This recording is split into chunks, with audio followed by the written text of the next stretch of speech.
Hello. So in this video we're going to look at a one mean t-test and a one mean t-interval. So let me just talk about a little bit about the title, like why sigma is unknown and the sample size is less than 30. So first of all, we're talking about means because we're dealing with numerical traits, and the way we measure a numerical trait is through an average or a mean, and we're only looking at one population. And then a t-test is for a hypothesis test, a t-interval is for a confidence interval, and we're using t because we're talking about the underlying t distributions. And if sigma is unknown, which it almost always is in a practical sense, then let me give you an example where sigma might be known. So once in a while you have a situation, for example, where, like, let's say at a college, we have data on all students' ages.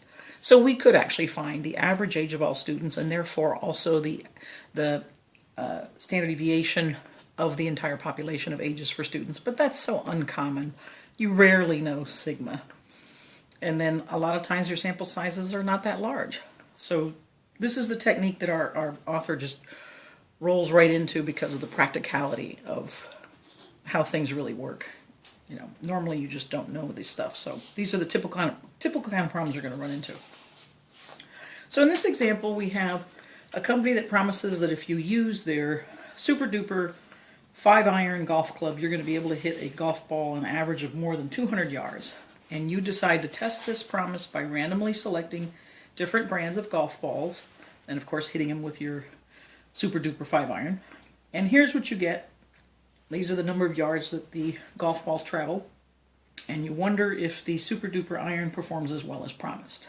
All right, so let's go ahead and first label our problem. So what's the trait? The trait is the distance. Technically, it's the number of yards, right? So this is the trait. All right, it's the distance. And the population are all the golf balls. Right, population of all the golf balls that get hit. And technically what you're testing is the super duper 5-iron. Right, that's what you're actually testing. And what they're saying is that you can hit golf balls more than 200 yards, so that's what you're going to use for your alternative. Right. All right, so now let's take a look at the questions that you're going to be asked. So we'll look at the first one, the t-test. Test the claim that a golf ball hit with a super duper 5-iron will travel an average of 200 yards. Use a 5% significance level, and we're going to go out 2 decimal places for all calculations. And we're going to write our conclusion in context of the problem. And in my class, you're going to download the template, which I'll show you at the end of the video. Okay. So when you start out then, let's go ahead and make our info box. Okay. So what I mean by that is you want to take all of your data, right, and load it into a list in your calculator. So I've already done that, but let me just kind of remind you what you do. You go to Stat, and you're already on Edit, so just press Enter. And here I have everything loaded up in the first list. If you happen to forget how to clear a list, I've created another list, List 2, just to show you it's a dummy list that I can clear. Go to the name of the list, press Clear, and then Enter. And that's how you clear a list. And then you can start entering values like 2, Enter, 3, Enter, that kind of thing. All right? So just Clear, Enter. Now, I've already got all our values loaded up in List 1. Once you've done that, to go ahead and find what you need to for your info box, you're going to go to Stat, move the cursor to the right, Calc, and then you're already on one variable statistics, so all you have to do is press Enter here. Now you want to tell it the list. Well, we have everything in List 1, and List 1 is above the numeric button 1, so we want to press second 1. So you're telling the calculator, please perform one variable statistics calculations on the information in List 1. There you are. So X bar, or Y bar, as our book calls it, is 198. The standard deviation of the X data values, which our book calls the Y data values, is 14.51. And there's your sample size, 14. All right, so I'm going to write all that down in my info box which I will ask you to do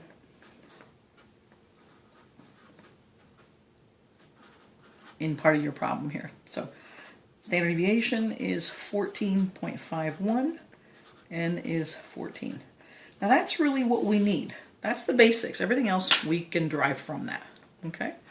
Now, since we're going to test the claim that the golf balls hit with a super duper 5-iron will travel an average of 200 yards, or for the alternative, will they travel more than that? Right? That's really... Then here's where we start. The null and the alternative, and you say mu. Now we're using mu because, again, this is a numerical trait, and that's how the average trait for the population is mu. So we'll say it's 200 yards, or is it greater than 200 yards? Okay. Now, after that, we want to test conditions, and let me go through the first few, but we'll have to target, again, the representative sample. So independence, how far one golf ball travels certainly isn't going to affect how far another golf ball is travels when it's hit by a super duper 5-iron. 10% rule, we have a very small sample size, certainly less than 10% of all golf balls out there. And let me jump to random sampling. We are told here that this is a random sample where you selected different brands of golf balls to try. Okay.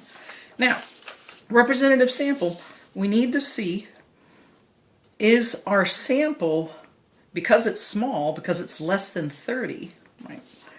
We have to show that the sample is approximately normal, and then the implication is that if the sample is normal, it must have come from a population that is normal. So therefore, if we kept taking samples, the sample means of those samples would be normal. So we would be fine. So we need to show that the population is approximately normal. How we do that is to show that the sample is approximately normal. Now let me show you, there's 3 different ways to do that. Now remember, our information is still in L1, all right? But what I'm going to do with that information is go to stat plot, so second y equals. And we can do this 3 different ways. We can do it through the histogram, through the box plot that shows you, the modified box plot that shows you if there's outliers, and the normal probability plot. So let me start with the normal probability plot. That's this one over here. Right? And let me select it. And we want to compare, we want to tell the data, say that the data is in L1, and we're going to compare it to the x-axis. When I press zoom 9, that's zoom, and then 9, I get this picture that basically says, as long as this is approximately linear, and it is, I mean there's a little bit of deviation here, but pretty much this is quite linear, then that means that my sample is pretty much normal. So that's how you could do it through a normal probability plot. Let me go back to stat plot and instead look at a histogram. Okay, so let me select that. And I've got my information in L1. Now I want to press zoom 9 for the calculator to do all the automatic calculations for me. And this is pretty much normal. You know, it's a tad bit skewed to the left, but very, very little. So this is pretty normal. So since my sample looks pretty normal, I can assume that the population is normal. And here's my preference. My preference is to do this through a modified box plot. And again, you select whatever it is you want the calculator to do, tell it where the information is, and then press zoom 9. Zoom 9 is the automatic feature.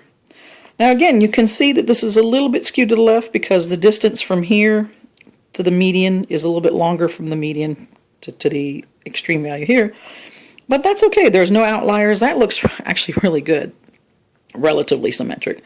So again, what I would do then is, oh, and let me show you what I do from here. Once this looks good, I press trace, which is under your viewing screen. I press trace, and it shows you your values. Like this is 164. And you can just press the right key, and it'll tell you all your values, right? 188 and all so on and so forth. So what I do here is I show you the box plot. You need to show me these values when you turn in your homework. Show me these values, and then you write the box plot is approximately normal, so the population can be assumed to be approximately normal. So there's our conditions. Okay. So once we've done our conditions now, we can say, oh, okay, I've done my hypotheses, I know my conditions are met. Now I'm ready to look at the distribution of sample means that I would expect to see if indeed the average number of yards that the golf balls travel is about 200 yards. Now, that means I'm looking at this. I'm testing to see here, mu is 200. Now I have to come here and I gotta figure out what is my standard error of the sample means. The standard error is S over square root of n. Okay, so S over square root of n, we have S, it's right here, 14.51. And n is 14, so we take the square root of 14. And when you put this in your calculator, you're going to get 3.88, and I'm asking you to go out 2 decimals, right? And this is what you'll use for calculations. Now for the actual distribution, I'm fine if you round this to 4, just so you can kind of see what you've got, because I don't like to get too many decimals. It gets a little confusing for me. All right, so you add 4, add 4, add 4 3 times, right? Subtract 4 3 times. Now again, what is this distribution telling me? It's the distribution of sample means. Now what does that mean again? Well, we took one sample of 14 values, and we found the average of this to be 198. So that's 1 y bar. So I would have one little dot here at 198, right? That's a y bar. But let's say we did this thousands of times. We took 14 golf balls, hit them with a 5-iron, and just recorded how many yards did it travel, and we found the average of those 14 values. Every time we take 14 values, we find the average of those 14 values, and that average is what goes into these piles. So then the interpretation here is that 68%, right, within one standard deviation of the mean, 68% of all sample means are going to be between 196 and 204, meaning 60. When I take a sample of 14 values, 68% of the time, it's going to have an average of between 196 and 204. 95% of the time, when I take 14 values, 14 golf balls that were hit, I'm going to get an average for the 14 values of between 192 and 208, and so on and so forth. That's the empirical rule. So then I test it. So this is what I would expect to see if this is true, if the null is true. Now I actually test it by finding a specific. I actually went into reality and I took a test, and what did I get? 198. So where is that? Right about here. Okay. Here it is. Now, I'm going to test that by calculating what was the probability of getting that sample mean, if this is true. Well, now remember, I shade to the right because I wrote this as a sentence. And so I shade to the right because this is greater than. And when I say write it as a sentence, I mean that the average number of yards of all golf balls hit by the super duper 5.9 is greater than 200. That's a sentence. Now I'm going to find the probability of getting this sample mean. So I'm going to find this. How far is the sample mean that I got from what the null is stating for the whole population over the standard error, which we calculated was 3.88. Okay. Now, when I go ahead and calculate this, I'll get a t-score of negative 0.5155. And let's see if that makes sense. First of all, it's to the left of the mean, so I expect it to be negative because the mean is 0 standard deviations or standard errors. So this is to the left, so it's negative. That makes sense. And this would be -1 standard error, so it looks about halfway. So that's good. Seems reasonable. From here, I've got to find the area under the curve that corresponds to this. So I'm going to do TCDF, and again, because it's t-distributions that we're using, not normal distributions, I go from here to infinity, so from negative 0.5155 to 100 standard errors. And here is where there's a special entry. You've got to use degrees of freedom, right? Degrees of freedom is one less than the sample size, so it's going to be 13, all right? And let me show you again where that is in the calculator. So you're going to go to vars, so second vars.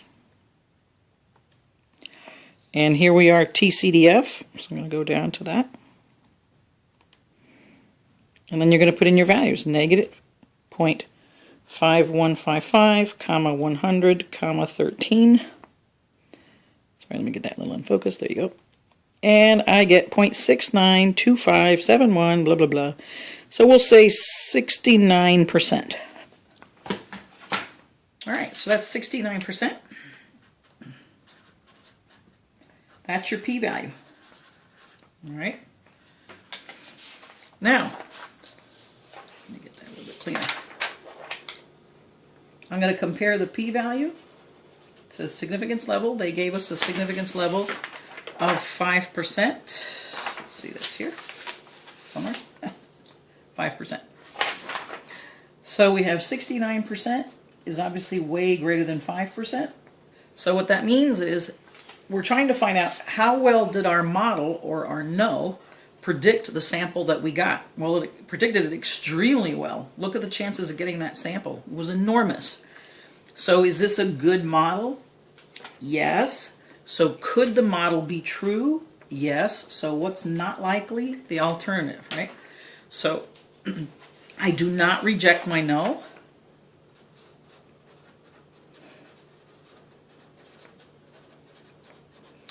And then remember, once I know that I don't reject my null, I have two choices. There's strong evidence for the alternative, or there's not enough evidence for the alternative. Well, I don't agree with my alternative, so I would want to say there's not enough evidence that the alternative is true, right? So there's not enough evidence. And remember, let me just kind of go back, and when I'm translating this here, that mu is greater than 200, when I'm translating, mu is the average trait of the population. So the trait was number of yards, the population with all golf balls, and then you're testing the fact that you're hitting them with a super duper 5 iron. So this statement says the average number of yards of all golf balls travel when hit by a super duper 5 iron is more than 200 yards. So I then say there's not enough evidence, right? Since I'm not rejecting the null, there's not enough evidence that the average number of yards of all golf balls travel when hit by a super duper 5 iron is more than 200 yards. So in my decision then, would I want to buy it? No, I wouldn't want to buy that. It doesn't seem to be doing, you know, a lot more than 200. 200 seems very plausible. Okay. Now that's the hypothesis test. We now also want to go through a confidence interval, a 95% confidence interval. Now, I know this may seem painful, but it's really not at this point. It's actually, you've almost got everything you need, and this part is actually very quick. So, let's go ahead and go through it. So what we want to do is, for any confidence interval, always start with a sample and add or subtract the margin of error.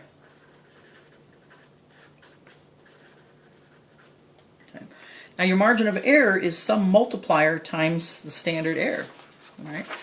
So in our case, this is going to be, our sample is our y bar, plus or minus. Remember, we're going to use a t multiplier times the standard error. Okay. Well, we almost have everything. Y bar is 198. We've got to look up the t multiplier, and our standard error we already calculated was 3.88. See, I told you it wasn't so bad. Now, they asked for a 95% confidence interval, right? And our sample size is 14. So remember, our degrees of freedom are 13. So using this table, we go to 13 on our degrees of freedom, and we cross it with 95, and there it is, 2.160. All right? 2.160. Okay. Now, when you go ahead and add and subtract this, you should get 189 0.62 to 206.38. And remember, I enter this minus this times that, and then I recall the entire line by pressing second enter, back keying, and then just overwriting the minus with a plus. It's a lot faster. Just wanted to remind you that. So now when I write my sentence, I write with a 95% confidence. Right. The average of the trait for the population is between, for the thing that I'm testing, is between this and this. So the average number of yards,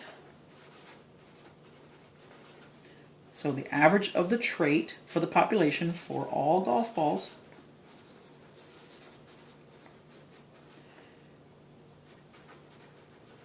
they travel, so the average number of yards for all golf balls travel when hit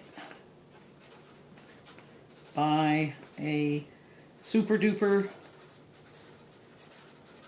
5-iron is between, and let's just round it, 190 and 206 yards. All right, number of yards. Oh, I should just say this. The average number of yards all golf balls travel.